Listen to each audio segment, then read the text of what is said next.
অনেকেরই অজানা বাংলার বহু পুরানো দিনের একটি নিরামিষ রান্না, যার নামের মধ্যেই মিশে আছে ঐতিহ্য ও আভিজাত্য।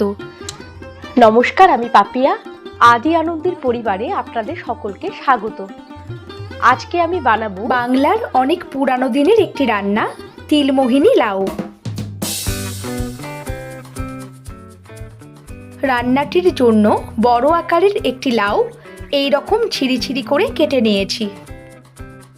এবার মিক্সির জারে এক টুকরো আদা, 1 টেবিল চামচ জিরে, 1/2 টেবিল চামচ মৌরি আর সামান্য পরিমাণ জল মিশিয়ে একটা মিহি পেস্ট তৈরি করে নিচ্ছি।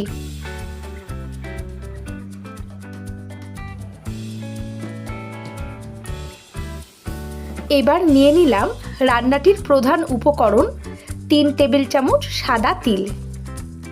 শুকনো খোলায় সাদা তিল লালচে রং ধরা পর্যন্ত মিডিয়াম ফ্লেমে ভাজতে থাকব। ভাজার সময় লক্ষ্য রাখতে হবে তিল যাতে পুড়ে না যায়, তাই যতক্ষণ না পর্যন্ত লালচে রং ধরছে ততক্ষণ পর্যন্ত তিল অনবরত নাড়তে থাকতে হবে। প্রায় মিনিট 5 ভাজার পর তিলে লালচে রং ধরে গেছে এবং সুন্দর একটা গন্ধও বেরিয়েছে।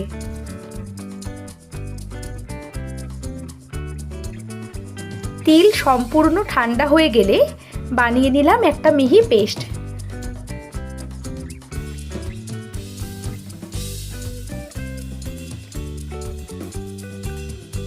এবার কড়াইতে 2 টেবিল চামচ সর্ষের তেল গরম করে নিয়ে দিয়ে দিলাম 10 থেকে 12টা বিউলির ডালের বড়ি। তবে আপনারা যে কোনো ডালের বড়ি এই রান্নাটিতে ব্যবহার করতে পারেন।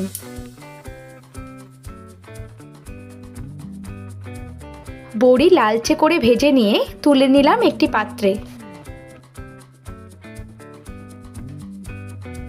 কড়াইয়ের অবশিষ্ট তেলের মধ্যে দিয়ে দিলাম আদা, জিরে ও মৌরি বাটা আর মশলার বাটি ধোয়া জল। এবার 1/2 চা চামচ হলুদ গুঁড়ো আর 1 চা চামচ লঙ্কার গুঁড়ো মিশিয়ে মশলা থেকে তেল ছাড়া পর্যন্ত মিডিয়াম ফ্লেমে মশলা কষাতে থাকব। মিনিট 5 কষাবার পর মশলা থেকে তেল ছেড়ে দিয়েছে। এই অবস্থায় দিয়ে দিলাম ঝিরি ঝিরি করে কেটে রাখা লাউ। গ্যাসের ফ্লেম হাইতে রেখে মশলার সাথে লাউ কষিয়ে নিচ্ছি। মিনিট খানেক কষিয়ে নেবার পর মিশিয়ে দিলাম স্বাদমতো নুন। নুন দেওয়ার ফলে লাউ থেকে জল বেরোতে শুরু করবে আর এই জলেই লাউ সিদ্ধ হয়ে যাবে। রান্নাটিতে আলাদা করে কোনো জল ব্যবহারের প্রয়োজন নেই। এবার একটি ঢাকা দিয়ে মিডিয়াম ফ্লেমে লাউ সিদ্ধ হয়ে আসা পর্যন্ত ফুটিয়ে নেব। প্রায় 10 মিনিট মতো ফোটার পর লাউ খুব ভালোভাবে সিদ্ধ হয়ে গেছে। এবার রান্নাটিতে একটি ফোড়ন দিয়ে নেব।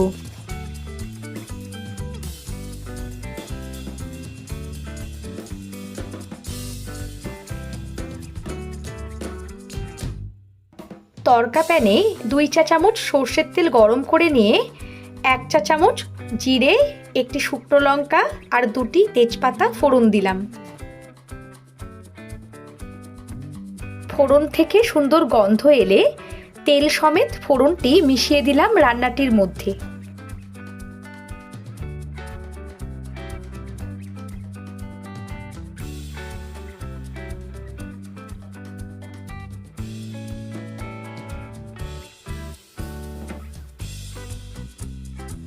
ফোড়ন ভালোভাবে মিশিয়ে নিয়ে দিয়ে দিলাম বেটে রাখা তিল। তিল বাটা মিশিয়ে গ্যাসের ফ্লেম হাইতে রেখে কষাতে থাকব। মিনিট খানেক কষিয়ে নেবার পর জল খানিকটা শুকিয়ে এলে দিয়ে দিলাম 1 চা চামচ চিনি। রান্নাটি আমিষভাবেও করা যায়, তবে সেক্ষেত্রে ছোট আকারের চিংড়ি মাছ বা যে কোনো ছোট মাছ রান্নাটিতে ব্যবহার করা যেতে পারে। এবার মিশিয়ে দিলাম কয়েকটি চেরা কাঁচা লঙ্কা আর ভেজে রাখা বড়িগুলি।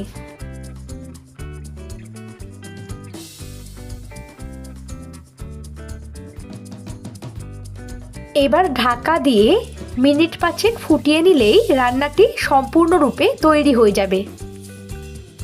তিলমোহিনী লাউ পরিবেশনের জন্য সম্পূর্ণরূপে প্রস্তুত। এবার ওপর থেকে ছড়িয়ে দিলাম কিছুটা পরিমাণ ভেজে রাখা তিল।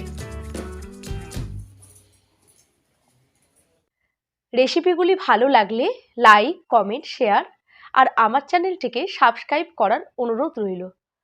আগামী সপ্তাহে ফিরে আসব আরও একটি নতুন রেসিপি নিয়ে। আপনারা সবাই ভালো থাকুন, সুস্থ থাকুন। ধন্যবাদ।